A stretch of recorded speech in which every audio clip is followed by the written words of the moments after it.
Chapter 1. The Man Who Waited 12 Years. Boston wakes up differently depending on the kind of man you are. For most people, morning means rushing, noise, coffee clutched in tired hands. For Maxwell Thornton, it is silence, precise, deliberate silence. The kind of silence only a man who has outgrown chaos could command.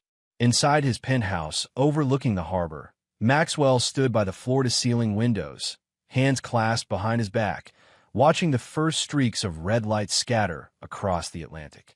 The city was still asleep, unaware that its most quietly influential man had already been up for 3 hours. His reflection in the glass looked exactly the way Boston whispered about him. Tall, controlled, impossibly calm. A man people respected, feared, or both. But his eyes, cold steel gray, gave away the truth. They belonged to someone who had rebuilt himself from the ashes of betrayal. A betrayal that was exactly 12 years old today. He exhaled once, a slow, steady breath.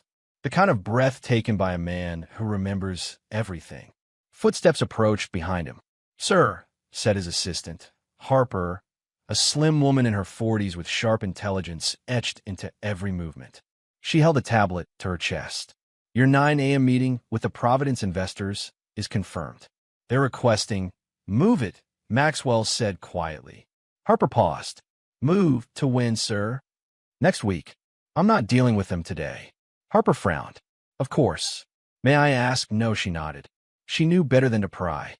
She left the room as silently as she entered. Maxwell stayed at the window another long moment, letting the morning light wash the bitterness out of his mind. Or trying to. Today was not about investors, not about business, not even about the empire he built after losing everything that mattered. Today was the day everything had started. The day he walked into his own home and had his world carved open with a kitchen knife no one else seemed to notice. He blinked once, slowly, and allowed himself to remember. 12 years ago, his home had smelled of wine and expensive rose petals. The scent had irritated him. Diane hated roses. She always said they were predictable. The irony stung. He remembered pushing open the bedroom door, the half-open window letting in the city air. The buttons of a man's shirt scattered across the carpet. His wife's laugh, the kind he hadn't heard in years. And then Bryant's voice. Bryant Reynolds, Maxwell's closest friend, his business partner, his brother in everything but blood, the man he trusted most, the man who was inside Maxwell's wife when Maxwell walked in. He remembered the sound Diane made when she realized she was caught, half gasp, half irritation, like he had interrupted her manicure, not their marriage. Bryant stammered, clutching the sheets. Maxwell stared at them both, silent, unmoving, controlled even then. "Maxwell, please," Bryant began. Maxwell raised a single hand. No, that was all he said. No shouting, no violence, no wild reaction. He simply walked out. That was the day the world learned who Maxwell Thornton really was. Not a man who breaks, a man who plans, a man who waits. Back in the present, Maxwell moved from the window to his kitchen, pouring himself a cup of black coffee. No cream, no sugar, nothing unnecessary. On the marble island lay a single framed photograph. Maxwell, 28, smiling, holding his newborn son. Liam's tiny hand had been wrapped around Maxwell's thumb. His expression softened, barely. Liam, his one anchor, the one person he never allowed the anger to touch. He took the photo, stood there for a moment, then placed it back down with the care of a man handling something sacred. The divorce trial had been brutal. Diana tried to paint him as cold and unfit. Bryant had tried to hide behind expensive lawyers and crocodile tears. But Maxwell, he walked into court with composure that unnerved everyone, including the judge. He didn't shout. He didn't smear. He didn't rage. He simply told the truth. Clearly, precisely, with the quiet dignity of a man who had already buried the marriage emotionally. And in the end, the judge had said a line Maxwell still remembered. "Mr. Thornton may be reserved, but he is steady. He is reliable. He is the parent this child needs." Primary custody went to Maxwell. Diane remarried Bryant 6 months after the ink dried on the divorce papers. Maxwell shook his head once, pushing the memory away.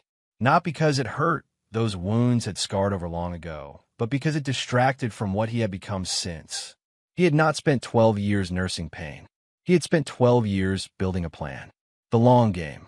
Cold, patient, methodical. A strategy so slow and invisible that neither Diane or Bryant had noticed a single string tightening around their lives. They were too busy celebrating their little victory, marrying each other, flaunting their relationship, spending money they didn't earn, pretending they had won. They had no idea that Maxwell had begun dismantling their world piece by piece. Subtly, quietly, without ever raising his voice. The first step was distance. He did not show anger. He did not pursue them. He did not retaliate openly. He simply vanished from their daily lives, except where Liam was concerned. The second step, rebuilding. He poured his entire being into his company, expanding it, refining it, turning it into a giant that overshadowed every other firm in Boston. He became the man investors whispered about, the man boards feared disappointing, the man journalists could never quite figure out. And the third step, patience. He watched Bryant's career rise, fast, flashy, brittle. He watched Diane spend money as if it grew on trees. He watched their egos inflate, all while quietly preparing the final move. A move he would make only when the moment was perfect. 12 years is a long time to wait for revenge. But Maxwell Thornton was built for long games. He finished his coffee, placed the cup in the sink, and straightened the cuffs of his custom-tailored suit. Harper re-entered. "Your car is ready, sir." He nodded. "Good. Anything else you need?" Maxwell took one last look at the city, his city, a kingdom he built from ruin. "No," he said. "Everything I need is already in motion." Harper bowed her head respectfully and left. Maxwell walked through his penthouse, his footsteps quiet, controlled, echoing the man himself. Every movement precise, every breath measured, every thought sharpened. For 12 years, he had waited. For 12 years, he had planned. For 12 years, he had crafted a strategy that would shatter the two people who once shattered him. And today, though no one else knew it, the first piece was about to fall. Chapter 2. Pieces on the board. The quiet hum of the private elevator filled the underground garage as the chrome door slid open. Maxwell stepped out, coat draped over his arm, the collar of his shirt still crisp even at midnight. The garage was empty except for a single dark SUV parked in the corner, its tinted window lowered just an inch. A voice drifted out. "You're late." Maxwell's expression didn't shift, not even a flicker. "Roman." The passenger door opened. Roman Vargas stepped out, broad-shouldered, sharp-eyed, dressed in a dark leather jacket that had several things Maxwell didn't ask about. Roman was the kind of man you hired when you needed something done quietly, permanently, or both. Where Maxwell was restrained, Roman was dangerous. "You got something for me?" Maxwell asked. Roman smirked. "I always do." They walked toward a dimly lit maintenance corridor, cameras conveniently offline. Roman handed over a thick folder, edges slightly bent as though it had been through places most folders didn't survive. "Bryant's ego has officially hit the stratosphere," Roman said. "You said he'd rise fast and crash faster. Well, he's flying high enough to forget gravity exists." Maxwell flipped open the folder as they walked. Photos, documents, screenshots of messages, bank routing numbers, and a picture of Bryant laughing loudly in some upscale bar, drink in hand, arm around a woman who was definitely not Diane. "Her name's Talia," Roman continued. "Lives in Chicago. Expensive taste. Even more expensive expectations." Maxwell examined the photo with mild interest. He always liked complications. "You mean stupidity," Roman corrected with a snort. "He's been flying out to see her every other weekend. Private jet, luxury suites, all charged to his hedge fund's corporate card." Maxwell closed the folder. "Good." Roman raised an eyebrow. "Good? You want more dirt? Because I can get more. I can get pictures, recordings, hell. I can get no." Maxwell slipped the folder under his arm. "This is enough. For now." Roman studied him a moment. "You ever going to tell me why you're playing this 12-year chess match? Most men would have nailed these people to the wall by now." "They aren't most men," Maxwell said evenly. "And I'm not most men either." Roman let out a low whistle. You're colder than the ocean in January. Maxwell stopped walking. What about Diane? Roman pulled another envelope from his jacket. Your ex-wife is enjoying life.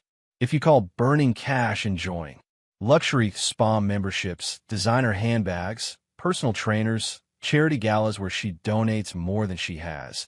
She's living like she's married to a king. Maxwell's voice remained neutral. She's married to a fraud. Yeah. Roman smirked, but he's not bad at faking the crown. Not yet. Maxwell opened the envelope. Pictures of Diane stepping out of boutiques with armfuls of bags, sipping cocktails at rooftop lounges, flashing jewelry that Maxwell knew she didn't buy honestly. Roman folded his arms. You want me to keep tracking her? Yes, Maxwell said. She makes mistakes when she feels secure. I want to know every misstep. That kind of tracking costs. Maxwell gave him a level look. Roman nodded and dropped the subject.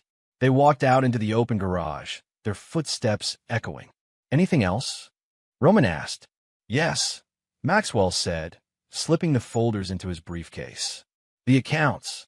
Roman grinned and pulled a small USB drive from his pocket. Offshore. 3 different jurisdictions, all hidden under shell corporations so thin a breeze could blow them over. The man thinks he's clever. He's reckless, Maxwell corrected. Clever requires foresight. Roman chuckled.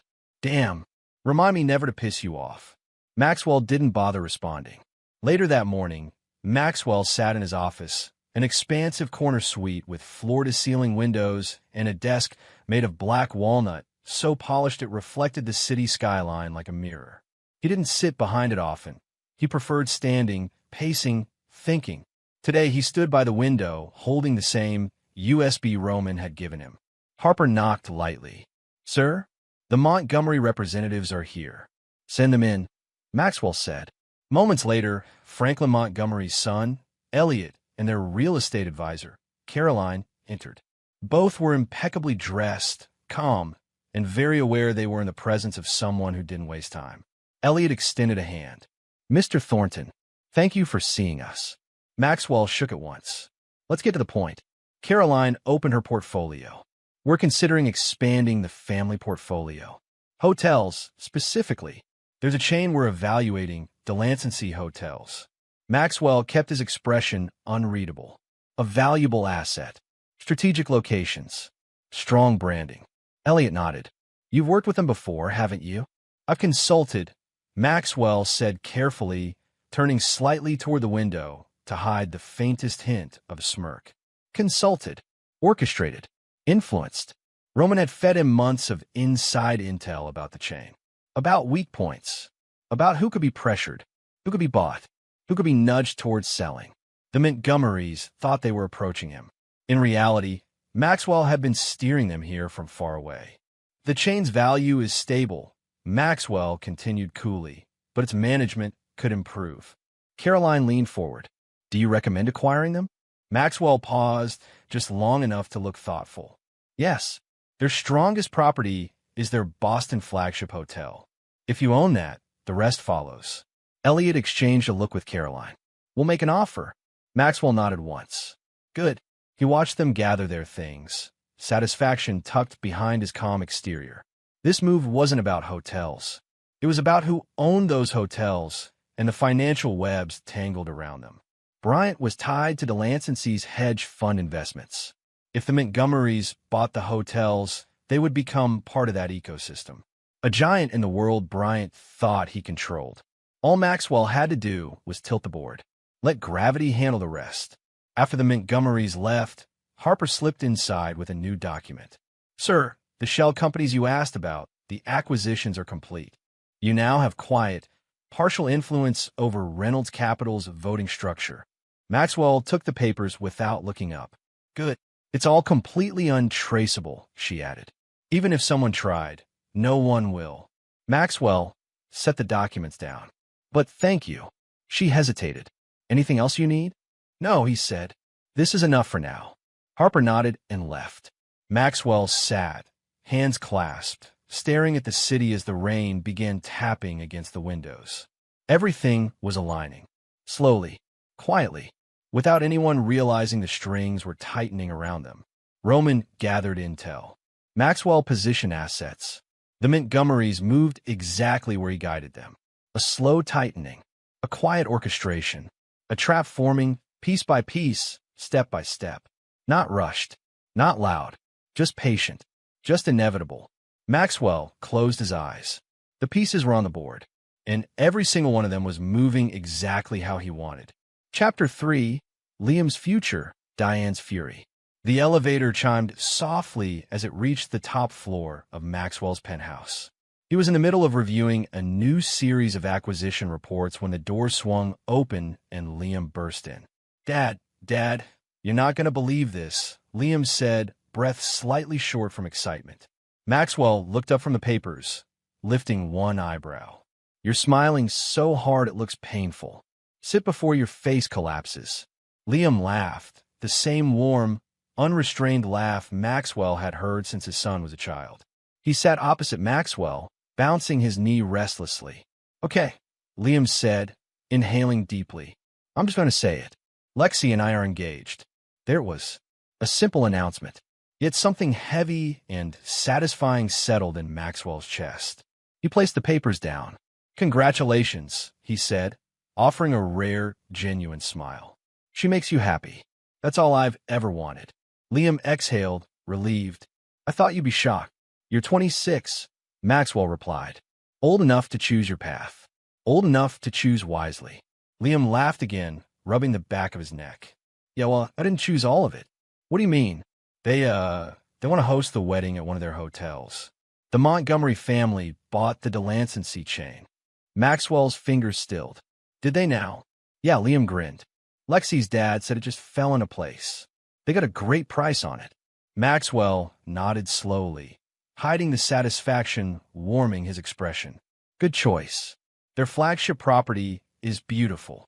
Lexi said the same thing. They want to host the rehearsal dinner there, too. Maxwell leaned back in his chair. If that's what you want, I support it. Liam looked grateful. It means a lot that you're cool with everything. I know weddings can be chaotic. Maxwell supplied. A nightmare, Liam corrected with a grin.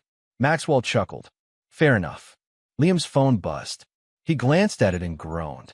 It's Mom. She wants to talk about the engagement, and whenever she adds quotes in her texts, it means she's already mad. Maxwell didn't sigh, but his eyes narrowed slightly. She'll want to make it about her. Yeah, Liam admitted. But you're coming to dinner at her place tomorrow, right? We're all supposed to meet. She said it's important. Maxwell straightened the papers on his desk. I'll be there. Liam hesitated. Dad, don't let her get to you. Maxwell met his son's gaze. I won't. You focus on planning your future. Let me handle the past. Liam nodded quietly, appreciative. Then he stood and hugged his father tightly. Maxwell returned the gesture, briefly, but sincerely. Bill, Maxwell said. Tell Lexi I said congratulations. Liam grinned and left the penthouse, still buzzing with excitement. When the elevator doors closed, Maxwell's expression slowly shifted back into something colder, more calculated. The Montgomerys purchasing Delancey wasn't chance. It was the board reacting to the shifts he'd created. Bryant wouldn't see the implications until it was too late. Maxwell almost allowed himself the smallest smirk.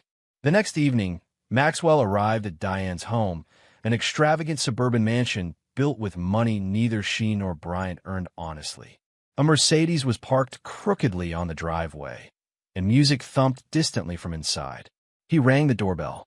Diane swung open the door, wearing a silk blouse too bright for the occasion and a smile too sharp to be genuine. Well, she said. Look who finally decided to show up. Maxwell stepped inside without reacting. Where's Liam? In the backyard with Lexi, Diane said, flicking her hair. The Montgomerys are here. They insisted on coming over early. Of course they adore me. Maxwell bit back a laugh. I'm sure they do. Diane's eyes narrowed as she caught the tone. Don't start. I didn't say anything. You never have to, she snapped.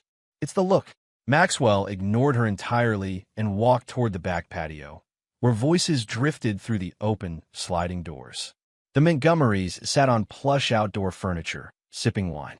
Franklin Montgomery himself stood near the grill, flipping vegetables with the confidence of a man who ran billion-dollar deals but still insisted he knew how to cook. "Maxwell," Franklin called out warmly. "Good to see you." "Franklin," Maxwell greeted, shaking his hand. "Congratulations on the acquisition." "Ah," Franklin laughed. "Word travels fast." It was a strategic move. Maxwell's lips tightened just a fraction. "Indeed." Liam rose from his seat beside Lexi and rushed over. "Dad." Lexi stood as well, smiling. "Hi, Mr. Thornton."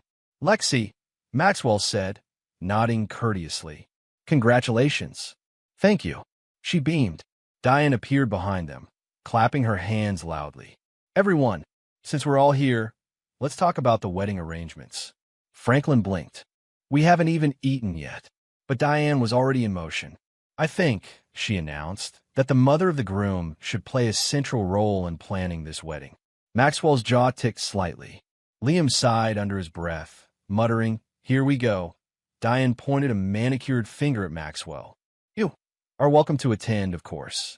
But this is our event. Liam grew up with me, not you." The entire patio fell silent. Even the music from inside seemed to freeze. Lexi's eyes widened. Liam went pale. Franklin and his wife exchanged glances. Maxwell simply folded his hands behind his back and said, "Liam grew up with both of us." Diane scoffed, rolling her eyes dramatically. "Please, you are always too busy playing Mr. Important Businessman." Liam stood abruptly. "Mom, that's not fair." "It's true," she insisted. "You lived with me. I lived with Dad." Liam snapped, voice rising for the first time in years. "The court gave him custody." Diane froze. Everyone else did too. Maxwell placed a calming hand on Liam's shoulder. "No need to raise your voice." Liam swallowed hard and nodded. Diane tried again, her voice trembling with irritation. Well, I was there for all the important things." Maxwell tilted his head. "Which ones?" Her face flushed. "Don't talk to me like that." "I'm asking a question," he said mildly. She sputtered, then pivoted. "The point is, Liam is my son, and I deserve respect tonight." Liam sighed. "You're making this about you again." Lexi stepped closer to him, taking his hand gently. "We just want everyone to get along." Diane ignored her. She marched right up to Maxwell, jabbing a finger toward his chest. "Don't you dare think you're going to swoop in and act like the perfect father now that everything's going well for him." Maxwell didn't flinch. "I have always been his father. You don't get to rewrite history because it's convenient." Her lips trembled with fury. Franklin cleared his throat. "Let's calm down, everyone." Diane drew in a shaky breath. Fine, whatever. The wedding will be held at the Montgomery's new hotel. It's elegant and expensive, and it will remind everyone that Liam is my son, raised properly." Maxwell's expression smoothed into something unreadable. "Yes," he said softly. "It will." Diane stared at him suspiciously. "What's that supposed to mean?" "Nothing," Maxwell replied smoothly. "I'm simply agreeing." Her frustration deepened, but Maxwell was already turning away, greeting another guest with civility that made Diane grind her teeth. Liam leaned in to whisper, "Dad, thank you for not fighting." Maxwell gave the smallest smile. "Fight? No, there's nothing to fight. This is your future. Let her say what she wants." Inside, though, Maxwell was already 3 moves ahead. He didn't need to win this argument. He'd already won the board. Chapter 4, Rehearsal Dinner Tension. The Montgomery estate looked more like a private kingdom than a family residence. Acres of manicured gardens rolled outward like emerald rivers, dotted with lantern-lit paths and marble sculptures imported from Italy. Strings of warm lights draped across the courtyard as servers dressed in white drifted silently between clusters of guests. Under that glowing canopy, the rehearsal dinner had the air of something timeless, old wealth, quiet power, the kind of setting where whispers carried farther than voices. Maxwell Thornton stepped out of the town car, buttoning his charcoal jacket, posture straight and unhurried. He had attended thousands of high-profile events over the years, but tonight was different. Tonight, he wasn't here as the feared businessman, the calculating strategist, the man whose rivals whispered about like a ghost at their board meetings. Tonight, he was simply Liam's father. He scanned the crowd and spotted Liam immediately, laughing with Lexi near the fountain. They looked happy, genuinely, brightly happy. It softened something in Maxwell's chest, until he heard her voice.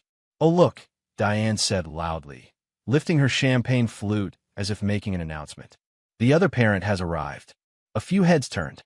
Not many. Most people here knew decorum, but enough to draw attention. Maxwell didn't react. Diane always expected a reaction. Tonight, she would get none. She was dressed in a glittering navy gown, her blonde hair styled with practiced elegance. Aging had barely touched her face. Money and vanity had ensured that, but bitterness had carved its own shadows behind her eyes. Bryant stood beside her, stiff, his tie slightly crooked, his eyes already glassy from drinking. Diane linked her arm possessively with Bryant's as she approached Maxwell with a sugary smile. "So," she said, drawing out the word, "have you heard the big decision yet?" Maxwell raised an eyebrow. "About Liam walking down the aisle," Diane said with exaggerated excitement. "He wants Bryant to do it. Isn't that wonderful?" Bryant puffed up a little, tried to look paternal, authoritative, anything but the insecure man Maxwell had always known him to be. Maxwell's expression didn't change. "Did Liam tell you that?" Diane waved a dismissive hand. "Details, Maxwell. You always get stuck on details." Bryant smirked, and Diane tightened her grip on his arm as if showing off a prize. Across the courtyard, the Montgomerys exchanged glances. Lexi's father, Richard Montgomery, leaned slightly toward his wife, whispering something. She observed Diane for a long, assessing moment, the tone, the posture, the performative cruelty, and her expression cooled. Maxwell inclined his head politely. "If that's Liam's choice, I'll support it." Diane blinked, clearly thrown by the lack of outrage. "You don't mind? It's his wedding," Maxwell replied. "Not a competition." Bryant's smirk faltered. Diane's lips tightened, and the Montgomerys watched everything. Dinner unfolded across long, candlelit tables overlooking the estate's lake. Conversations flowed with practiced ease, art acquisitions, political donations, high-yield real estate ventures. But beneath the polished surface, tension coiled like a snake. Diane made sure of it. She spoke loudly, always within earshot of Maxwell. "When Liam was little, he always ran to me first," she said to a group of guests. "I mean, I was the nurturing one. Maxwell was always just working." Maxwell cut his steak calmly. "And of course," Diane continued, "I was the one who helped Liam with his school applications. Bryant, too, of course. We've always been the ones truly present." Bryant nodded, though he looked uncertain. A few guests offered polite smiles, but even they could sense the insecurity twisting in Diane's voice. At the head table, Lexi slipped into the seat beside Maxwell. "You're really composed," she whispered. He glanced at her with a faint smile. "Years of practice." "She's trying to get a reaction." "I know. Liam sees it," she assured him. "We all do." Maxwell didn't reply, but internally he noted every shift, every guest who raised an eyebrow at Diane's comments, every Montgomery relative who exchanged uneasy glances. The more she spoke, the more she revealed. And the more he stayed silent, the more powerful he looked. Later in the evening, as music drifted from the live quartet, Maxwell stepped away to a quieter part of the terrace overlooking the gardens. The air was cooler here, carrying the scent of roses and lake water. He took a rare moment to breathe. Footsteps clattered behind him, uneven, stumbling. Diane. Her hair had loosened, lipstick slightly smudged, glass still in hand though it was nearly empty. "Maxwell," she slurred, leaning heavily against the balustrade. "There you are." He turned slowly, expression neutral. "Diane, you're so calm," she said, jabbing a finger at him. "So cold. Like nothing touches you. Like, you think you're better than everyone." "I think I'm quiet," he corrected. She scoffed. "You're quiet because you're plotting. You always plot." He stayed silent. "That's what you did to Bryant," she said, stepping closer, breath sharp with wine. "Don't pretend you're innocent. You've been sabotaging him for years. You want to see him fail. Admit it." "Diane, admit it," she snapped, voice cracking. Guests nearby glanced over, pretending not to eavesdrop. Maxwell's voice remained smooth. "I haven't sabotaged anyone. Her eyes narrowed with drunken fury. That's bullshit. His accounts went under review because of you. His investors left because of you. His firm's valuation tanked because of... You're drunk, Maxwell said quietly. And this isn't the place. Oh, everything with you is about place. She stepped closer, too close. You ruined my life. You made your choices, he replied. Her breath hitched, either from anger or the truth embedded in the words. You still think you're untouchable, and you still think shouting makes you powerful. She glared, shaking. I know you're involved somehow. I can feel it. Bryant keeps talking about pressure and failed investments, and how nothing makes sense. None of it happens by accident. Not with you around. Maxwell didn't respond, because she wasn't entirely wrong, but she would never, ever be allowed to prove it. Her laughter broke harshly. You love this, don't you? Watching everything crumble around us? You think you're so clever. He met her gaze evenly. I think you should go back inside. Why? So you can look good? She sneered. So everyone can see St. Maxwell Thornton, quiet and dignified, while I'm a crazy ex-wife. He didn't deny it. Her voice softened suddenly, bitterly. You always win. No, Maxwell said quietly. I just don't lose. Her expression twisted, and for a moment, she looked like a woman realizing the game she thought she was winning was never hers to begin with. Go inside, Diane, he repeated. She stared at him, teetering between fury and something close to fear. Then she turned sharply, nearly stumbling as she hurried back toward the glowing courtyard. Maxwell stayed where he was, hands resting lightly on the railing, gaze calm. He had said nothing incriminating. He had denied everything. And internally, he knew what she didn't. The entire collapse was already scheduled. It was almost time. Chapter 5, The Begging of Fraud. 3 weeks before the wedding, Boston was buried under one of those gray late winter afternoons where the sky looked like wet cement and the air tasted like cold steel. It was a quiet day at Thornton Capital. Most of the staff had gone home early due to the weather. The upper floors were silent, lights dimmed, the entire office tower reflecting the gloom of the sky. Maxwell stood in his corner office overlooking the harbor, a phone pressed to his ear as he discussed a logistics deal with a European partner. His voice was steady, unhurried as always. He didn't hear the elevator open behind him, but he heard the panic. Maxwell, please, I need to talk to you. Bryant's voice cracked through the silence like broken glass. Maxwell slowly turned. Bryant stood in the doorway, drenched from the freezing rain, clothes wrinkled, hair plastered to his forehead. He looked like a man running from ghosts. Maxwell ended his call without taking his eyes off him. Bryant, he said calmly, you don't have an appointment.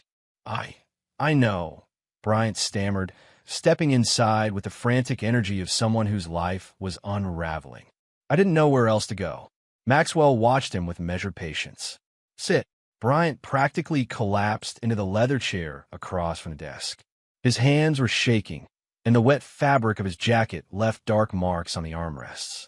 Maxwell sat down slowly, folding his hands. Tell me why you're here. Bryant inhaled sharply, as if it physically hurt. It's everything. Maxwell, everything is falling apart. Maxwell didn't offer sympathy. He simply waited.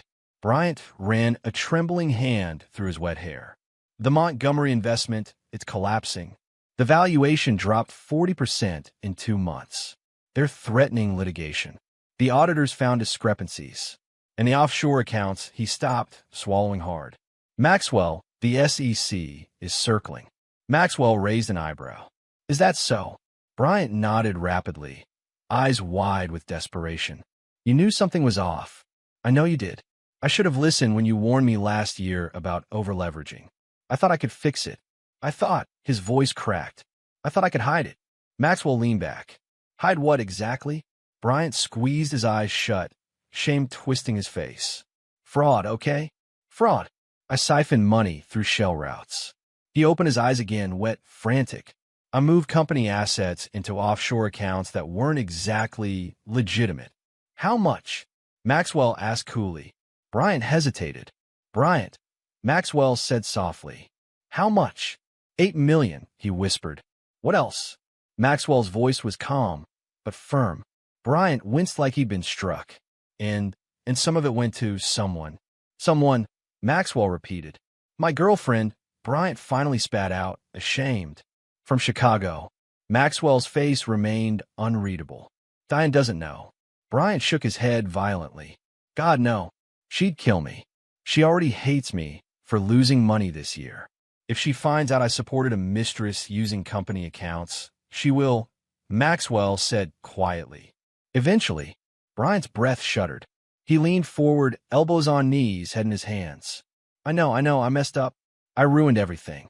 The Montgomerys are pulling out. Investors are calling nonstop. My lawyer said I need a miracle or I'm going to jail. And you came to me, Maxwell said. Bryant lifted his head, eyes red. You're the only one who can help. You still have influence. You have allies, connections, leverage. Hell, half the city's decision-makers owe you favors. You've spent years pretending you didn't need me, Maxwell replied. Calling yourself self-made. Acting like the empire you built was built alone. Maxwell, please, Bryant whispered. I'm begging you. I'm begging. If I lose the hedge fund, I lose everything. Diane will leave me. My board will oust me. The Montgomerys will sue me into the ground. The federal charges, his voice trembled. I won't survive that. For the first time, Maxwell stood, and Bryant tensed, like a guilty child waiting to be punished. But Maxwell simply walked to the window, hands clasped behind his back. He watched the rain streak down the glass. He listened to the ticking of the antique clock on the wall. He let the silence stretch until Bryant seemed on the verge of breaking entirely. Then he spoke. I can help you. Bryant sagged in relief, so intense it was almost painful. Thank God. Maxwell, thank you. I swear, I'll pay you back. I'll do anything there is, Maxwell said, turning toward him, one condition. Bryant froze. Maxwell walked back to the desk, opened a drawer, and pulled out a folder already prepared, already printed, already waiting. He set it gently on the desk in front of Bryant. What is this? Bryant whispered.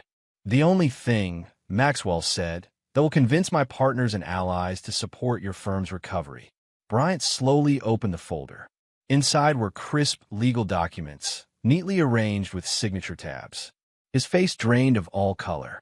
This is his voice cracked. You want voting control? Of my company. Maxwell's voice was quiet.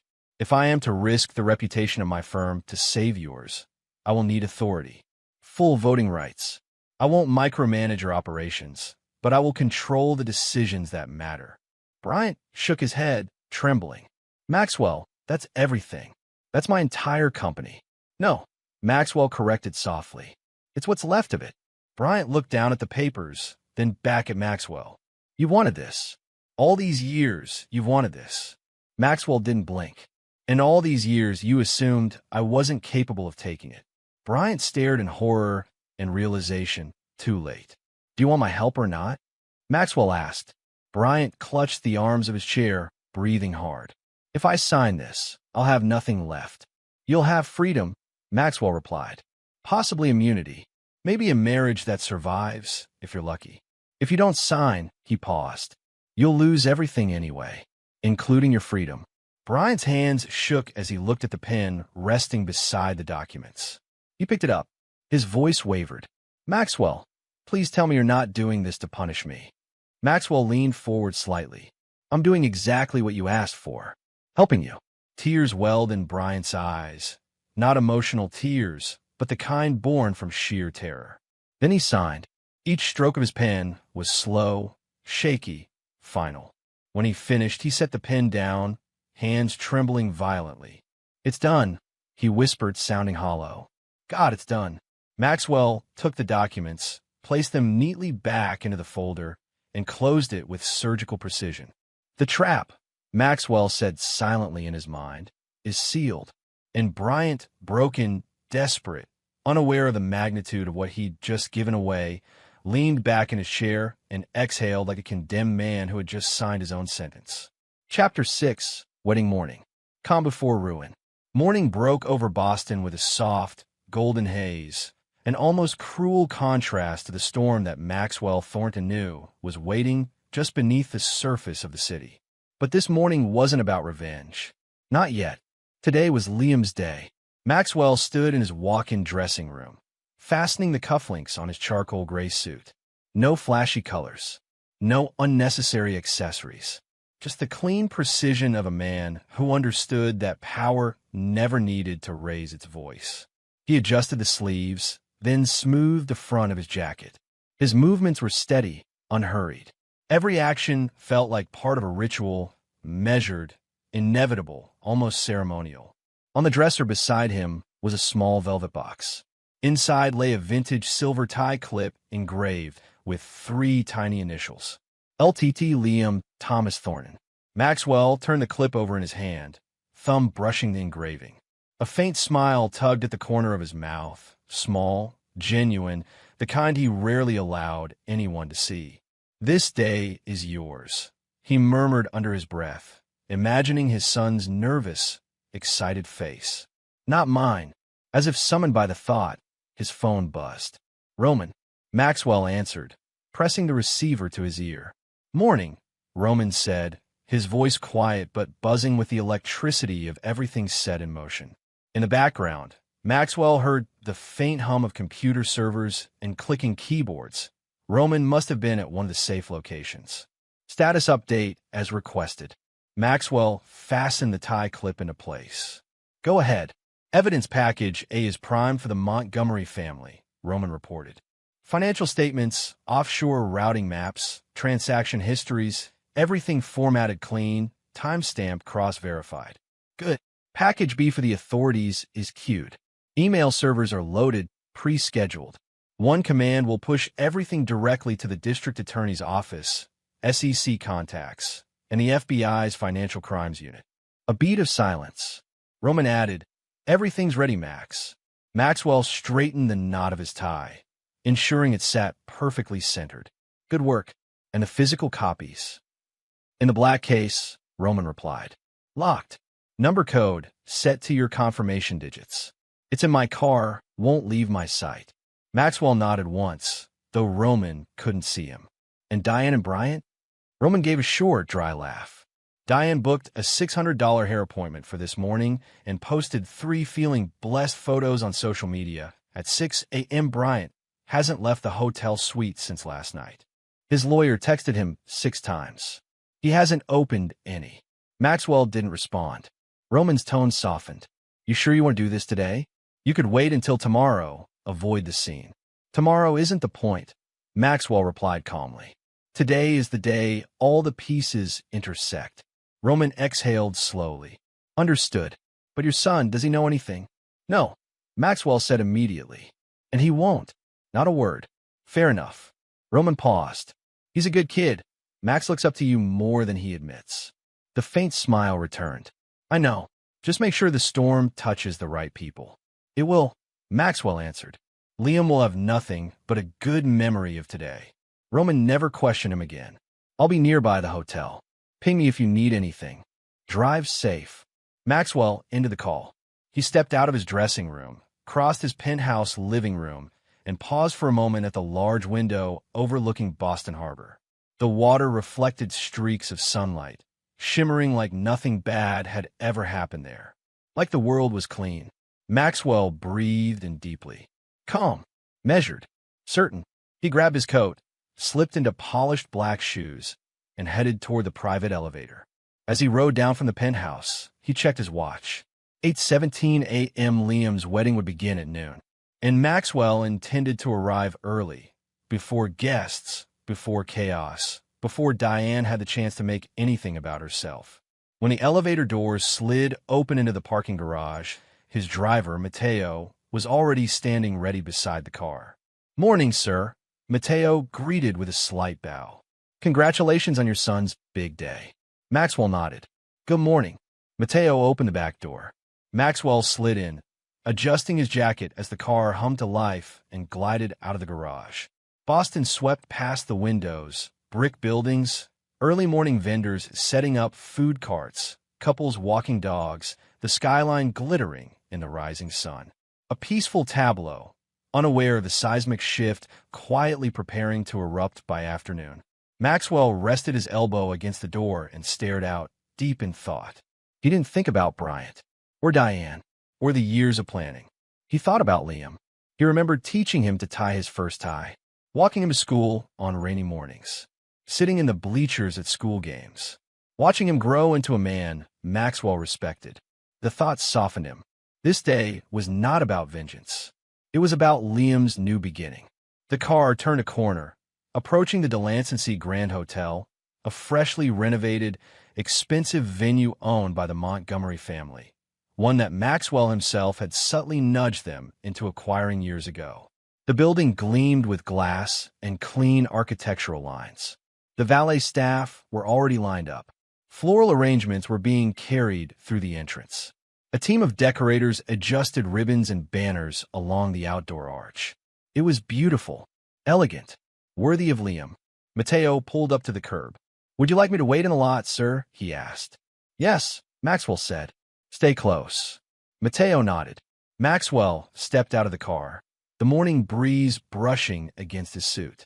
He looked up at the towering hotel entrance, grand, polished, full of promise. Guests hadn't arrived yet. The place was quiet, peaceful, untouched, exactly how he wanted it. He checked his watch again.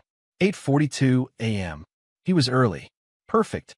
He walked toward the front doors, hands in his pockets, expression calm, movements measured, like a man stepping into a chapter he had waited 12 long years to reach.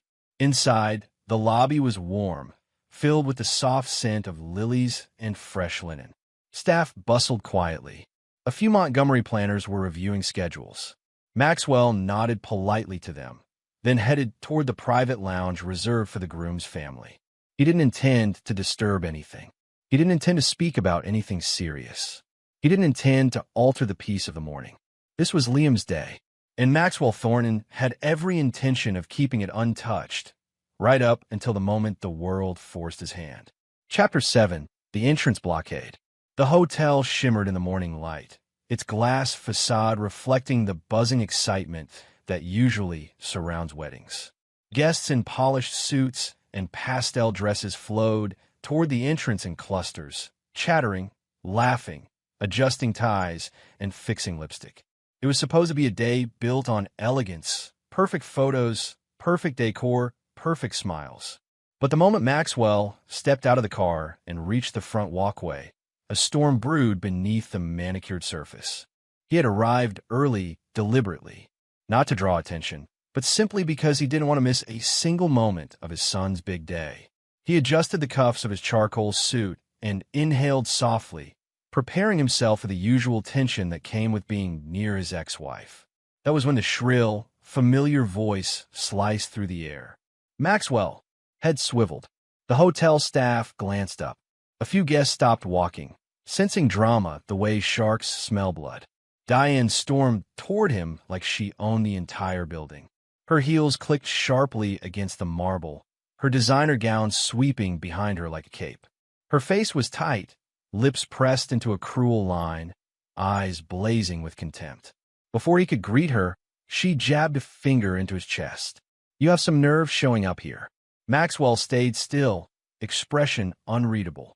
"Diane, it's our son's wedding. I have every right, and no."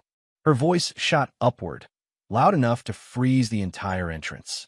"You are not invited, loser." Gasps rippled through the crowd. A grandmother covered her mouth. A groomsman exchanged a look with another guest. A front door attendant straightened awkwardly, unsure whether to intervene. Maxwell didn't flinch, though her humiliation was deliberate and brutal. She wanted a scene. She wanted dominance. She wanted him diminished in front of everyone. "Diane," he said evenly, "don't make a spectacle. This isn't about us." "Oh, shut up." She barked a laugh, cold, metallic. "You think Liam wants you here? After everything? After all your pathetic attempts to seem relevant?" Maxwell's jaw tightened, but he didn't speak. She stepped closer, lowering her voice just enough that only he, and maybe the first few rows of stunned spectators, could hear. "You ruined everything you touched. You're an embarrassment, and you are absolutely, unequivocally barred from this wedding." She straightened and raised her voice again. "Security." Two uniformed guards approached swiftly, exchanging uncomfortable glances. One of them, a tall man with a shaved head, cleared his throat. "Sir, Mrs. Montgomery has instructed us that you're not on the guest list and that you're to be removed from the premises." Diane folded her arms triumphantly, eyes glittering. "Throw him out if you have to," she said. "He doesn't belong here." The crowd watched, half horrified and half entertained. Max could feel the weight of every stare, the pity, the judgment, the confusion. Liam's college friends whispered. A bridesmaid shook her head. Someone muttered, "Jesus, poor guy." The guard took a step forward. "Sir, if you don't comply, we'll have to escort." Maxwell lifted a hand, silencing him without a single sharp word. "It's fine." He gave Diane one last look. Not anger, not sorrow, just a quiet, unreadable acknowledgement. Then he nodded just once and turned away. A wave of whispers followed him as he descended the steps, but he didn't look back. He didn't rush. He walked with a measured calm that unsettled even the security guards, who had expected resistance or outrage. Diane smirked, adjusting her hair triumphantly as she watched him leave. She had won, so she believed. Maxwell crossed the street and entered the small lobby bar of the boutique hotel opposite the venue. It was dimly lit, quieter, shielded from the chaos outside. A bartender in a vest polished glasses behind the counter, glancing up briefly as Maxwell entered. "Morning, sir. Bar's open, coffee, drinks, whatever you need." Maxwell settled onto a stool. "Water, please." He pulled out his phone and placed it on the counter. His reflection in the dark screen showed no panic, no humiliation, just inevitability. The bartender set a glass in front of him. "Rough day." Max gave a small, almost amused breath. "About to be." He picked up the phone and scrolled through his secure contacts until he reached one labeled Davenport and Fields, private line. He tapped. The line connected in seconds. "Maxwell," his attorney answered. "Has the situation begun?" "Yes," Maxwell replied quietly, eyes fixed on the wedding hotel through the window. Guests were still walking in, blissfully unaware of the storm forming at their doorstep. "It has." "And your final decision?" Maxwell didn't hesitate. Not for a second. "Execute protocol, Omega." There was a brief pause on the other end, a professional silence, not doubt but recognition. At once, a single tap of a key on the attorney's and unleashed a meticulously engineered chain reaction. Maxwell remained seated, expression calm, as the world began to shift. First domino. Encrypted evidence packets containing financial statements, forged documents, shell company chains, mistress-linked accounts, and Bryant's signed confession of fraud were instantly delivered to the Montgomery family's private inboxes. Every board member, every investor, every trust guardian. Second domino. An anonymous tip hit the district attorney's office. A full dossier, time-stamped, validated, undeniable. The DA's system flagged it within seconds. Urgent financial crimes, priority review. Third domino. Internal revenue servers, SEC portals, and corporate compliance systems received mirrored copies of the same data. Each packet was designed to auto-forward if tampered with. There was no reversing it, no burying it, no slowing it down. Fourth domino. Bryant's financial structures, already fragile, were exposed simultaneously to auditors, regulators, and investigative branches. Every hidden account, every phantom transfer, every dollar funneled into his mistress's conveniently unnamed consulting businesses, all of it illuminated in unforgiving detail. Maxwell took a sip of water. No shaking hands, no visible satisfaction, just a steady stillness, the kind that grows only after months of planning, betrayal, and clarity. Across the street, Diane was still preening in her perceived victory. Inside the penthouse bridal suite, the Montgomery family's phones began lighting up with alerts, one after another, screens flashing with documents that would crack open the facade of wealth and stability they had flaunted. The attorney's voice came back on the line. "It's done, Maxwell. Protocol Omega is fully active. There's no stopping it now." "I know," Maxwell said quietly. The bartender glanced over again. "Everything okay, sir?" Maxwell set his phone down with a composed finality. "It will be." He looked once more at the glittering hotel, where a wedding was supposed to proceed without a hitch. But the match had already been struck. and the explosion was only moments away. He sat back, breathing evenly, as the world across the street began to unravel. Chapter 8, 20 minutes later. The bar had grown quiet, almost unnervingly so. 20 minutes had passed since Maxwell had uttered the words that set everything in motion. 20 minutes since his attorney triggered Protocol Omega. 20 minutes since the truth began its merciless march through inboxes, secure servers, and legal channels.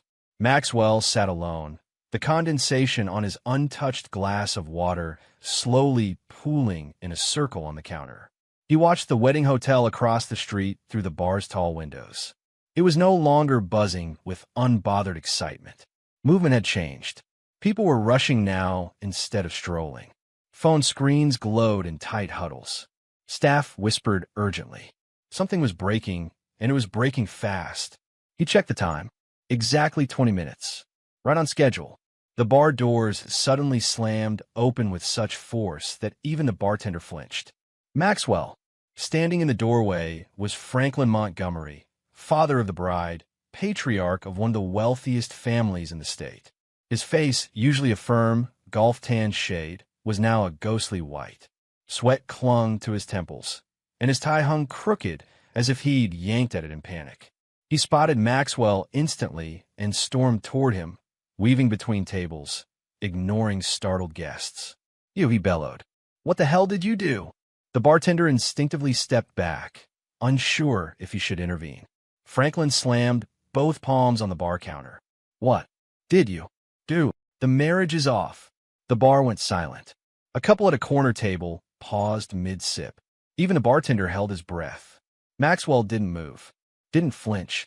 He simply looked at Franklin with a calm that seemed to infuriate the older man even more. "Sit down," Maxwell said quietly. Sit down."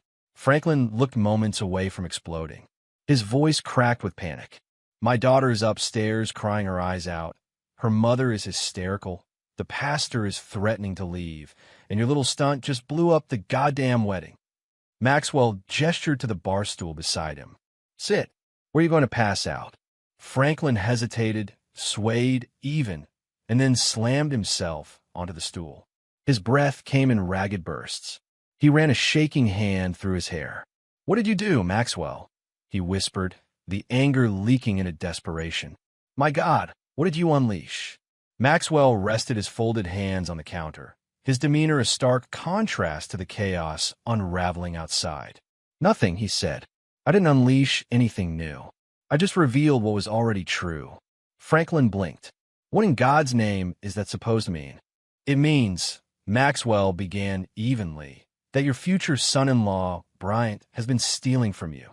Franklin stared, brows furrowing as though the words were in a language he didn't understand. "He what?" Maxwell turned toward him, tone firm but calm. "Bryant stole Montgomery funds. Millions. And not just recently, systematically, quietly. Over time." Franklin's mouth fell open. "He siphoned money through offshore circuits, shell consultancies, and private accounts tied to a woman you'll soon read about in those files." Franklin's voice was barely a whisper. "A woman? A mistress," Maxwell clarified. "You'll find a full payment trail in your inbox, including transfers disguised as investment drift loss write-offs, false operational contracts, and payouts to her so-called startup development firm." Franklin's hand trembled violently as he gripped the edge of the bar. "No, no, no, no." He shook his head, refusing the words. "That boy, he's been part of our family for 2 years. He asked for my blessing. He promised. He said he loved my daughter." Maxwell exhaled, not sympathetically, but with the weight of someone who'd been forced to learn these truths earlier than anyone else. "He might love her," Maxwell allowed, "but he loved himself more, loved the money even more than that. And he was using your family name, your company, to fund a life none of you knew about." Franklin rubbed his forehead, his pulse visibly racing in his neck. "Jesus Christ, is this why the wedding was?" He swallowed hard. "My wife got a text from our accountant. That's why she started screaming. She said something about falsified accounts and irregular withdrawals. I thought he was mistaken, but then the files started pouring in. He grabbed Maxwell's arm suddenly, gripped desperate. Why would you do this today? Why blast this on the wedding day? You could have pulled me aside. You could have told me in private. Why? I did this today, Maxwell said steadily, because today was the only day he couldn't run. Franklin froze. Maxwell continued, voice low and logical. Bryant was planning to disappear. He was going to marry your daughter, use the union to shield himself legally, and then bail offshore before anyone could track the missing funds. How do you know that? Franklin breathed. Because, Maxwell said, meeting his eyes, he told me. Franklin gasped. What? 3 weeks ago, he came to me. Desperate, sweating, panicked. His whole empire was crumbling. And he confessed everything. Every lie, every theft, every dirty route he used to move money around. Franklin looked like someone had kicked the air out of him. He begged me for help, Maxwell added. And you helped him? Franklin snapped, half angry, half horrified. I helped you, Maxwell corrected. And your daughter, and my own son. Franklin stared at him, baffled. By revealing the truth, Maxwell continued. I protected both families from a public implosion later. A scandal that would have tanked the Montgomery name, your company, your reputation, everything. If this came out months into the marriage, you'd have been accused of covering it up. Investors would accuse you of knowing. Your daughter would be dragged through the media as an accomplice. Franklin swallowed hard. Maxwell leaned back slightly, letting the silence settle before finishing. I didn't destroy anything. I prevented a much larger disaster. Franklin looked down at the bar, knuckles white, breath still shaky. His mind raced through the implications, financial, legal, reputational, personal, all of it spiraling in real time. Slowly, very slowly, he lifted his eyes to Maxwell. You saved us, he whispered, voice cracking under the weight of realization. Maxwell didn't nod, didn't smile. He simply held Franklin's stare with a calm firmness. I gave you the truth, he said. What you do with it, that's up to you. Franklin exhaled shakily, the weight of betrayal, shock, and reluctant gratitude settling onto his shoulders all at once. Chapter 9, Conditions of Mastermind. The bar across the street still smelled faintly of polished wood and morning coffee. Maxwell Thornton remained seated, composed, his hands folded neatly atop the counter. Outside, chaos and whispers from the wedding hotel swirled like a storm. But inside, there was a rare calm, a calm deliberately maintained, a calm that belonged entirely to him. Franklin Montgomery sat opposite Maxwell, still pale, still trying to absorb the devastating truths he had just been handed. His tie was loosened, one sleeve slightly rolled up as if the weight of the world had already made it uncomfortable. Sweat clung to his forehead, and every now and then he rubbed his temples as though massaging the knowledge into understanding. Maxwell reached into his inner jacket pocket and produced a small, black flash drive. It gleamed faintly under the dim bar lighting, innocuous in appearance, but monumental in consequence. He set it deliberately on the counter before Franklin. Plug this into your computer, Maxwell said calmly. Everything you need is there. Franklin's hands trembled slightly as he reached for the drive. Everything? What do you mean, everything? His voice was wary but curious. Maxwell leaned forward, elbows resting on the counter, eyes locked on Franklin's. Everything to prove that your daughter, your family, your company, your investments are clean. Every transfer Bryant made that touched your funds has been traced and accounted for. Every dollar that belonged to anyone other than him and his mistress is untouched. Franklin's hands froze over the drive, and his eyes widened. So, Lexi and Liam, they haven't been involved? They are safe? They are clean, Maxwell confirmed. And they will remain so. Nothing here implicates them in anything fraudulent. Nothing implicates the Montgomery family in wrongdoing. Only Brian himself bears responsibility. Franklin exhaled, a mix of relief and lingering disbelief. God, I don't even know how to thank you. Maxwell's voice was quiet, firm, and almost unflappable. You don't need to thank me. You just need to understand one thing. This day can still proceed. Franklin's brow furrowed. Proceed? How? Without Bryant, Maxwell said. He cannot be part of this wedding. Not as long as this evidence exists and the authorities have been notified. His presence will only bring more destruction. Franklin leaned back, blinking, the weight of reality settling into his chest. Without my future son-in-law. Maxwell did not flinch. Without him. The rest, your daughter, Liam, your families, they deserve this day. You can still hold the wedding. Lexi still walks down the aisle. Liam still marries the woman he loves. Franklin ran a hand down his face, processing the severity and the pragmatism. And Diane? He asked quietly, almost afraid to hear the answer.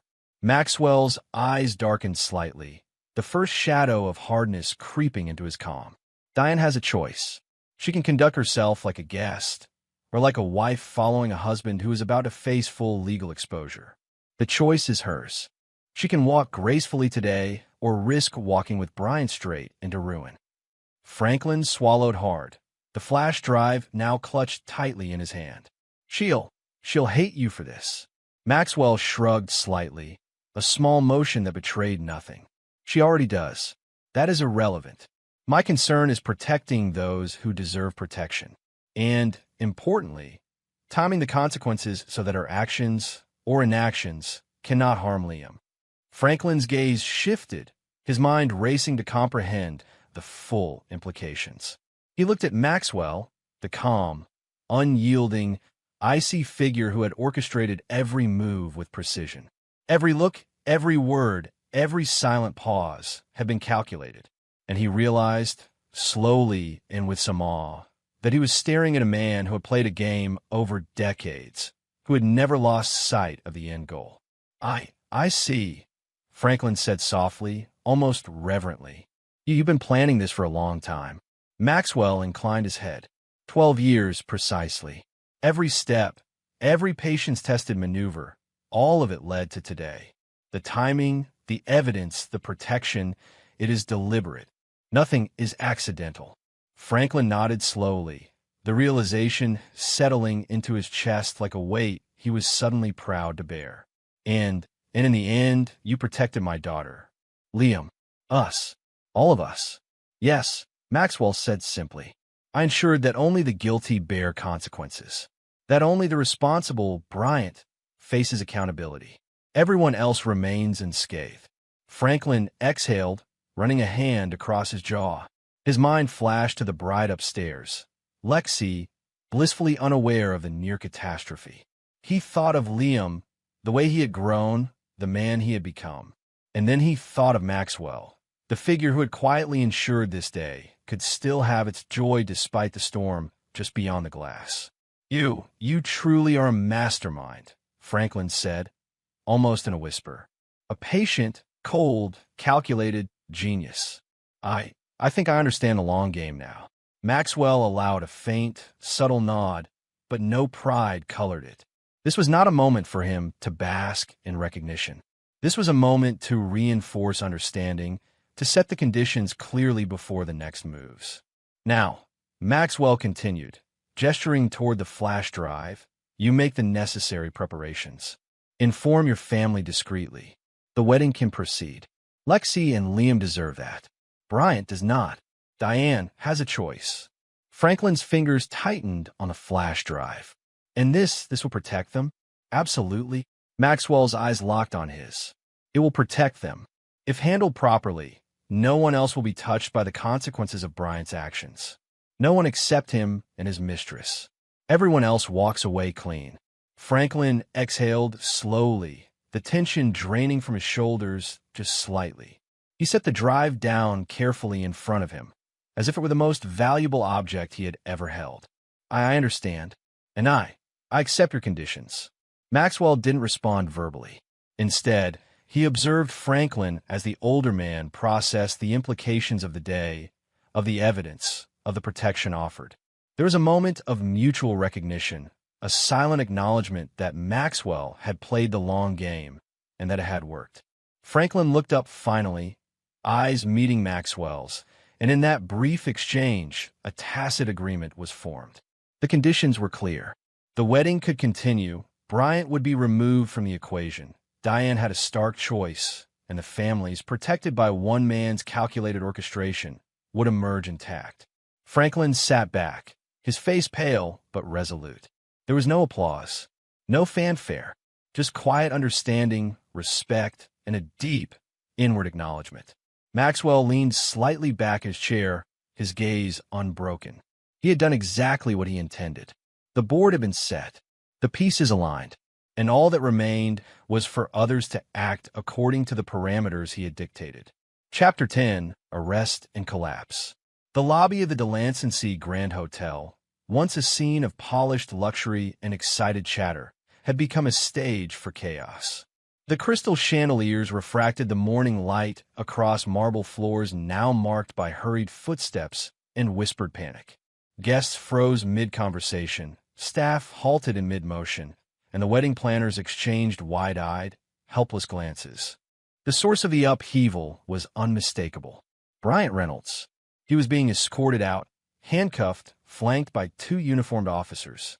His expensive Italian suit, once perfectly tailored, hung loosely as he shuffled forward, shoulders slumped in humiliation. His face was pale, and the sweat glistening along his hairline betrayed every ounce of fear, desperation, and shame he had carried for weeks. Diane appeared almost immediately behind him, screaming in a shrill, frantic pitch. "Bryant, no, you can't. You don't understand. This isn't fair."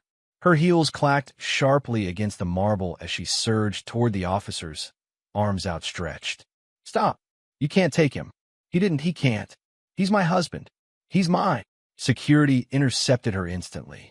2 large men placed themselves on either side of Diane, holding her back. She struggled violently, pulling against them, her designer gown ripping slightly at the seams near the shoulders. Tears streamed down her face, mascara streaking in jagged lines. "Let me go. I won't let you ruin him." "You have no right," she shouted.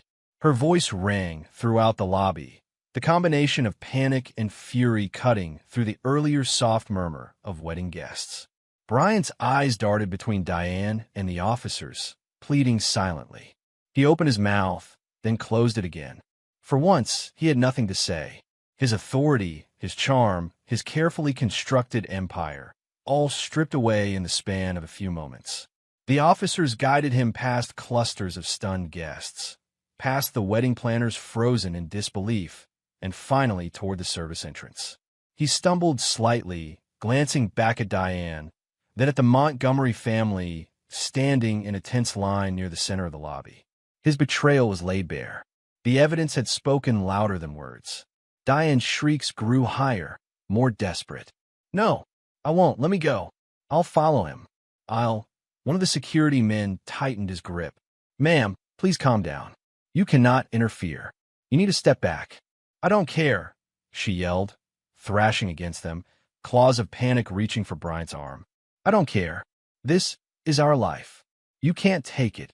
Meanwhile, Liam Thornton appeared near the center of the commotion, his perfectly tailored wedding suit suddenly feeling like a costume in a nightmare. His eyes, wide with disbelief, flicked between his mother and Bryant, then at the officers removing the man who had, for months, seemed untouchable. "Dad." His voice was barely audible, broken, trembling. What's happening?" Maxwell stepped into the lobby quietly, almost silently. His presence was commanding, yet gentle. He moved with calm authority, parting the startled staff and guests effortlessly, until he reached his son. Liam's shoulders slumped as he looked at Maxwell. This isn't supposed to happen today. This isn't right." Maxwell placed a steady hand on Liam's shoulder. He leaned slightly, lowering his voice so that only his son could hear. "This is not your burden, Liam. None of this touches you." Liam blinked, tears welling in his eyes. "But they're ruining everything. Mom, Bryant, this was supposed to be my day. I don't understand." Maxwell rested his other hand lightly on Liam's arm. "I know, son. I know it's confusing, but it's not yours to carry. Not today, not ever. The consequences you're seeing belong to them, not you. None of it will stain what you've earned, what you've built, or the life you have ahead." Liam swallowed, trying to steady his shaking hands. "But it feels like a disaster. Maxwell's voice was firm yet soft, cutting through the panic like steel. A disaster to some, yes, but to us, it's clarity. You see, Liam, the truth has a way of exposing the guilty. Today, you witnessed justice being served, and in that, there is protection. For you, for Lexi, and for your family. Liam's eyes darted toward Diane, still struggling against security, tears and rage spilling over in equal measure.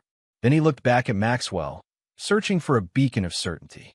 Maxwell's calm demeanor, his unflinching presence, anchored him. They're taking him away? Liam asked quietly. Yes, Maxwell replied, eyes still on the officers guiding Bryant through the exit. And that is exactly where he belongs. It is final, and it is correct. Maxwell glanced briefly at Diane, her voice fading slightly as security finally managed to pull her back, forcing her to the far side of the lobby. Her gaze locked with Maxwell's for a fraction of a second, equal parts rage, disbelief, and, perhaps, begrudging acknowledgement. Liam exhaled slowly, trying to absorb his father's words. I thought I'd never see anything like this. Not today. Not like this. Maxwell leaned down slightly, voice soft but commanding. You've been prepared for life, Liam, in ways most don't realize. You know how to endure, how to act with dignity, and how to see the difference between what's yours and what isn't. Today is a test for others, not for you. You've done nothing wrong. You will remember this day for the right reasons. Liam nodded, tears threatening again, but caught on his resolve. I understand, Dad. I think I understand now. Maxwell straightened and gestured subtly toward the entrance, where Bryant had vanished beyond the service door, flanked by officers. Then come with me. This is your day. Don't let anyone else's failures define it. Liam inhaled deeply, letting the chaos of the morning fade into the background, even as Diane's wails echoed faintly in the distance. He followed his father, trusting the quiet certainty that radiated from him. Maxwell's calm was contagious, a shield against the storm, and in that moment, Liam realized that despite the ruin unfolding around them, he would be protected mentally, emotionally, and morally from the disaster that had befallen others. And as father and son moved toward a quieter corner of the lobby, a tentative sense of peace settled over Liam, even in the shadow of public scandal and shattered expectations. Chapter 11. A Wedding Saved. The Delancey Grand Ballroom gleamed with soft golden light. Crystal chandeliers reflected in the polished marble floor, and the faint scent of roses and lilies floated through the air. Guests filled the room, murmuring nervously at first, uncertain if the day could continue after the morning chaos. But slowly, order returned. The staff worked quickly and efficiently, ushering people into their seats, rearranging floral arrangements, smoothing tablecloths, and ensuring that no visible trace of the earlier scandal remained. Despite the tension, the Montgomery family insisted the wedding proceed. Maxwell Thornton stood near the back, quiet and composed as ever. His eyes scanned the room with the precision of a general surveying a battlefield. Every detail, every line of chairs, every flower arrangement had been carefully noted. But today, unlike the years of plotting revenge, his focus was entirely on Liam. He saw him now, waiting at the end of the aisle. Liam's hands were slightly clammy, shoulders squared, chest lifted with a mixture of nerves and pride. Beside him, the best man adjusted his tie, trying to maintain composure, but stealing frequent glances at the crowd. Maxwell stepped forward. His movements were calm, deliberate, measured. He adjusted his cufflinks one last time and then positioned himself beside his son. "Ready?" he asked softly. Liam gave a small nod, swallowing nervously. "As ready as I'll ever be." Together, they began walking down the aisle. The murmur of guests softened into silence, all eyes drawn to the two figures moving with quiet authority. Maxwell's hand rested lightly on Liam's back, steadying him, providing reassurance without intrusion. Diane sat in the last row, her posture rigid, her face pale, mascara smudged from earlier tears. Her hands gripped the edge of her seat, knuckles white. She looked every bit the picture of shattered dignity, powerless in the face of a day she had tried so desperately to control. Her eyes flicked toward Maxwell several times, filled with a mixture of fury, disbelief, and perhaps a reluctant acknowledgement of the man who had orchestrated the morning's events. But Maxwell didn't glance back. His attention remained on Liam, who was now just a few steps away from the altar. Lexi Montgomery waited there, radiant in her white gown, hands clasped in front of her. Her eyes shone with tears of anticipation and joy. She caught Maxwell's gaze briefly and offered a small, grateful nod. He returned it with the faintest hint of a smile, though it didn't reach his eyes. The ceremony began. Soft music played as the officiant welcomed the guests. The vows were exchanged in hushed, heartfelt whispers. The room seemed to hold its breath, as if aware that despite the morning's turmoil, this moment, this union, would remain pure, untouched by scandal. Maxwell's presence at Liam's side was both grounding and symbolic. His quiet authority, his unwavering calm, served as a shield against the chaos of the outside world.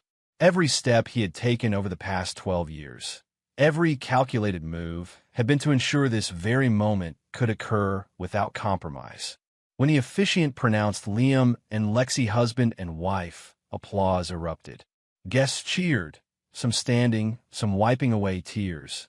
Liam and Lexi shared their first kiss as a married couple, smiles bright, untainted by the morning's revelations. The reception followed. Tables were filled with carefully arranged meals, floral centerpieces, and soft candlelight. Guests laughed, danced, and toasted to the couple, gradually letting go of the morning's tension. Maxwell lingered near Liam, observing quietly, ensuring the day's joy remained intact. At one point, Liam approached him, stepping aside from a group of guests. His eyes were serious, yet tender, a flicker of curiosity beneath the surface. "Dad," he began gently, voice low enough that only Maxwell could hear. Did you plan all this?" Maxwell studied his son for a moment. The question was loaded, the trust implicit. He nodded slightly. "Yes, Liam, I planned it." Liam's eyes widened. All of it? Even the morning? The chaos?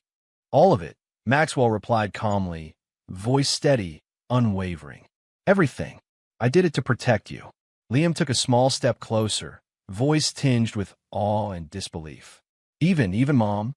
Maxwell's gaze softened ever so slightly. "Even her. I arranged for a trust fund to ensure she is taken care of, so that you, Liam, never have to feel responsible for her actions or her needs. This day, your life, your marriage, it is yours, free from the burden of their mistakes." Liam exhaled, a mixture of relief, understanding, and admiration flooding through him. "You really did all of this for me."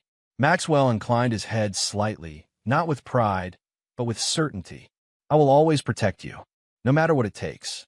That has never changed, and it never will." Liam nodded, absorbing the magnitude of his father's words. He looked at Maxwell not just as a parent, but as a strategist, a protector, a man whose patience and foresight had created this safe space for his son amid chaos. The music resumed, laughter swelled, and the reception carried on, filled with joy, dancing, and the celebration of love. But for Liam, the quiet truth lingered. Everything that could have gone wrong had been carefully controlled, orchestrated, and shielded by his father.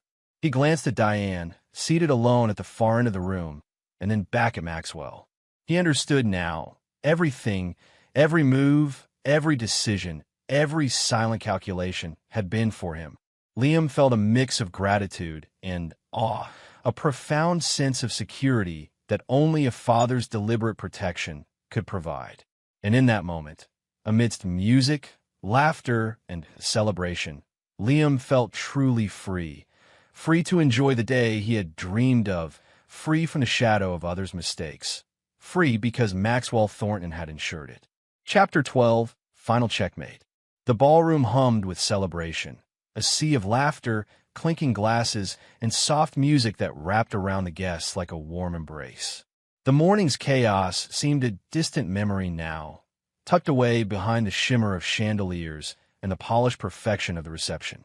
The scent of roses and fresh linens mingled with the subtle aroma of fine champagne. Maxwell Thornton stood near the edge of the dance floor, his hands clasped behind his back. He didn't dance, didn't mingle, didn't join in the festivities. Instead, he observed, a quiet sentinel amidst the joy. Liam twirled Lexi gently, laughter lighting up his face in a way only Maxwell had hoped for these 12 years. The wedding he had protected, planned, and orchestrated to perfection was finally unfolding as it should. His phone vibrated briefly in his pocket. He retrieved it discreetly, eyes scanning the secure message from Roman. Maxwell, the operative's text read, "All matters confirmed. Bryant Reynolds is booked and in custody. Offshore accounts are frozen and under federal scrutiny. Mistress is detained and cooperating with authorities. Divorce papers delivered to Diane." Maxwell allowed himself a small, nearly imperceptible nod. Everything was in motion. Every domino had fallen exactly as planned. There was no misstep, no risk of exposure, no loose threads. Roman had executed every detail flawlessly, as always. He pocketed the phone, his gaze returning to the dance floor. Liam spun Lexi, caught her hand in his, and laughed, the sound so pure, so free of worry or guilt, that Maxwell felt a rare warmth in his chest. This was why he had endured 12 years of quiet planning, 12 years of restraint, of patience, of methodical preparation. Across the room, Franklin Montgomery raised his glass subtly, directing a quiet nod toward Maxwell. The movement was almost imperceptible to the crowd, but Maxwell saw it. In that gesture, Franklin acknowledged everything: the orchestration, the calm authority, the protection, the brilliance.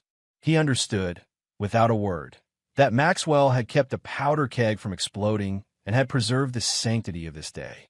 Maxwell returned the nod in silent acknowledgement, his expression calm, but his mind fully present, observing the flow of the room. He noted the joy, the laughter, the subtle relief in the Montgomery family's eyes. The wedding was not only proceeding, it was thriving. And then he caught sight of Diane. She sat rigid in the back row, dressed immaculately, but her posture spoke volumes. Her eyes, wide and unblinking, followed him across the room.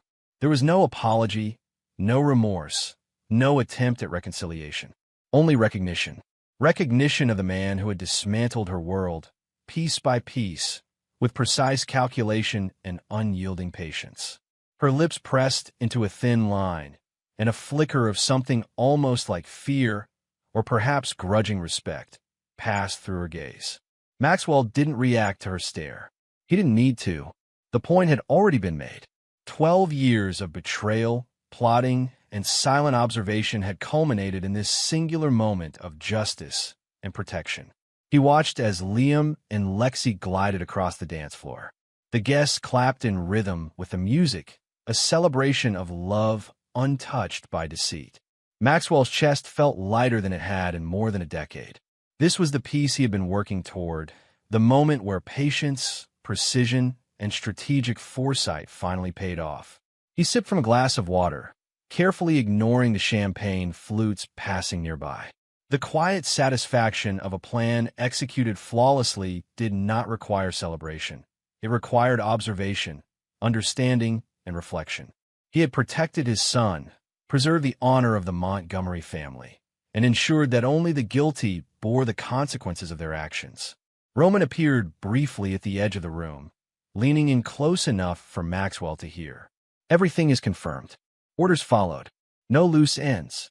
Diane received the divorce papers, and Bryant is fully processed." Maxwell inclined his head. "Excellent. That will do." Roman gave a small nod and melted back into the crowd, leaving Maxwell to stand quietly, watching the unfolding happiness around him. The weight of the past 12 years, the anger, the betrayal, the sleepless nights of planning, began to lift, replaced by a clarity he hadn't known in more than a decade. Diane shifted in her seat, clearly unsettled by the visible calm of the man she had underestimated. Her world, meticulously constructed on deceit and manipulation, had collapsed under Maxwell's hands. She was forced to witness the consequences of her choices, powerless to intervene, powerless to reverse the course of events she could not control. Maxwell's gaze returned to Liam, whose laughter rang out above the soft music. His son's joy was untarnished. Liam had no knowledge of the web of plans, traps, and evidence that had been woven around the morning's chaos. To him, this day would remain pure, perfect, and unmarred. That was how it should be. He straightened slightly, letting the tension of years fall from his shoulders. The first genuine sense of peace in 12 years filled him, not prideful, not jubilant, but a quiet, profound calm. The long game was complete. Justice had been served, the guilty punished, the innocent shielded. As Maxwell observed the celebration, the soft hum of music, laughter, and clinking glasses around him, he felt the philosophy he had lived by for over a decade reaffirm itself in the silence. Never forgive, never forget, never fail. It was a truth etched into every choice, every plan, every patient calculation. Today it had held.